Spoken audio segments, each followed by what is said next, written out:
దక్షిణ భారతదేశంలోనే ప్రసిద్ధిగాంచిన మంగళగిరి శ్రీ లక్ష్మీ నరసింహస్వామి వారి దేవస్థానాన్ని శనివారం సాయంత్రం నందమూరి మోహన్ కృష్ణ దర్శించుకున్నారు. ఈ సందర్భంగా దేవస్థానం కార్యనిర్వహణాధికారి అన్నపరెడ్డి రామకోటిరెడ్డి ఆలయ మర్యాదలతో స్వాగతం పలికారు. దేవస్థానం ప్రధాన అర్చకులు మాల్యవంతం శ్రీనివాస దీక్షితులు ఆధ్వర్యంలో శ్రీ లక్ష్మీ నరసింహస్వామి వారు రాజ్యలక్ష్మి అమ్మవార్లకు ప్రత్యేక పూజలు నిర్వహించారు. అనంతరం మోహన కృష్ణకు అర్చకులు వేదాశీర్వచనం చేశారు. మంగళగిరి శ్రీ లక్ష్మీ నరసింహస్వామి వారి ఆస్థాన అలంకారోత్సవాల్లో భాగంగా శనివారం రాత్రి పార్థసారథి అలంకారం వేడుక నేత్రపర్వంగా సాగింది. ఈ అలంకారానికి కైంకర్యపరులుగా లంకా నాగేశ్వరరావు జ్ఞాపకార్థం కుమారులు, ఆస్థాన కైంకర్యపరులుగా పచ్చళ్ల సుబ్రహ్మణ్యం జ్ఞాపకార్థం కుమారులు వ్యవహరించారు. అర్చకులు పార్థసారథి అలంకారాన్ని కడు రమణీయంగా తీర్చిదిద్దారు. భక్తులు విశేషంగా పాల్గొని స్వామివారిని దర్శించుకున్నారు.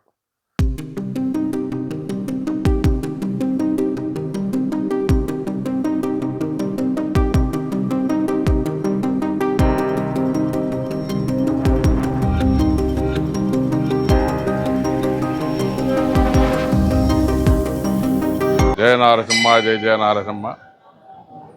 మన మంగళాద్రి క్షేత్రంలో శ్రీ పానకాల లక్ష్మీ నారసింహస్వామి వారికి బ్రహ్మోత్సవాలు అత్యంత వైభవితంగా స్వామివారికి రథోత్సవంతో ఆ యొక్క కార్యక్రమాలన్నీ కూడా ముగిసిపోయినాయి. ఆస్థాన అలంకారాలు స్వామివారికి 16 రోజుల పండుగ ఉగాది రోజున జరుగుతుంది. ఈ ఉగాది రోజు దాకా కూడా స్వామివారికి రామాయణంలో అదేవిధంగా భారతంలో అటువంటి ఆ యొక్క ముఖ్యమైన సన్నివేశాలతో స్వామివారికి అలంకరణ చేసి ఆ యొక్క అలంకారంలో ఆ యొక్క రూపాన్ని స్వామివారు ఏ విధంగా చేశారో అదేవిధంగా మనందరికీ కూడా ఆ స్వామి యొక్క దర్శన భాగ్యాన్ని కల్పించడం జరుగుతుంది ప్రతి సంవత్సరం కూడా. ఈ రోజున స్వామివారు పార్థసారథి అర్జునుడి యొక్క రథానికి సారథిగా వెళ్ళారు శ్రీకృష్ణ పరమాత్మ అవతారంలో స్వామి. అటువంటి సన్నివేశం ఈ రోజున జరుగుతుంది. కౌరవులు పాండవులు యుద్ధం చేస్తున్న సమయంలో ఆ యొక్క భారత యుద్ధంలో స్వామివారు అర్జునుడు నేను యుద్ధంలో చేయలేని యొక్క మేనమామలు కానీ తర్వాత పినతండ్రులు కానీ వీళ్ళందరినీ కూడా చూసిన తర్వాత ఈ యొక్క యుద్ధాన్ని ఉపసంహరించుకోవడం జరుగుతుంటే అప్పుడు కృష్ణ పరమాత్ముడు గీతోపదేశం చేసి వారి యొక్క విశ్వరూప దర్శన భాగ్యాన్ని కల్పించాడు పార్థుడికి, అర్జునుడికి. అటువంటి మహోత్తరమైనటువంటి రూపం శ్రీ కృష్ణ పరమాత్మ రూపం. అటువంటి రూపంలో ఈ రోజున మన లక్ష్మీ నారసింహస్వామి వారు కృష్ణ పరమాత్ముడిగా మనకి దర్శన భాగ్యాన్ని కల్పిస్తున్నాడు. ఇటువంటి పార్థసారథి అలంకారంలో ఉన్నటువంటి ఆ యొక్క స్వామివారిని మన దర్శన భాగ్యం చేసుకున్నట్లయితే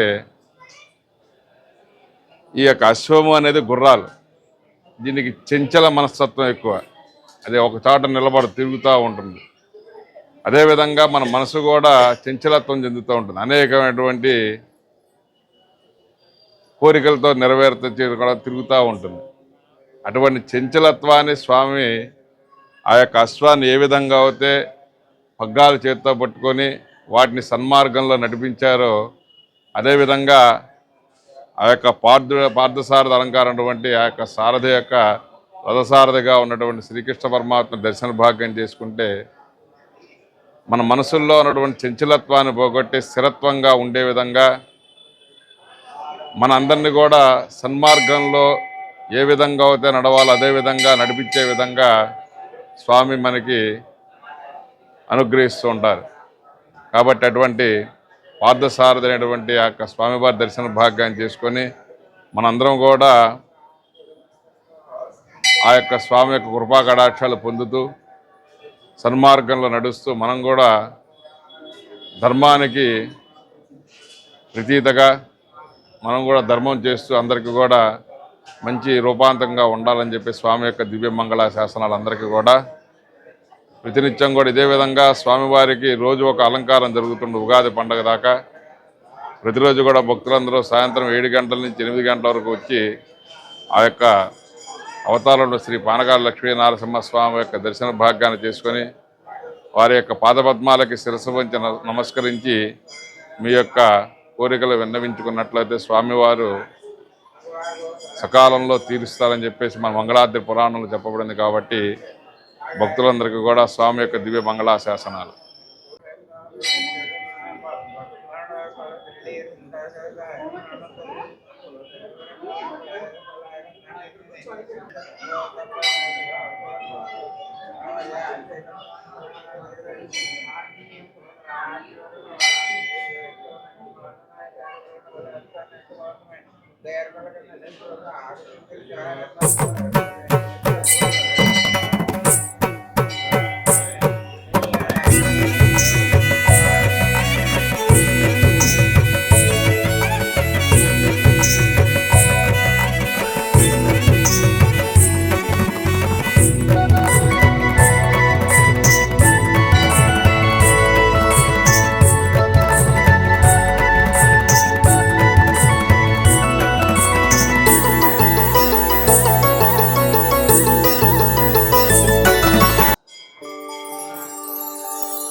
Ingit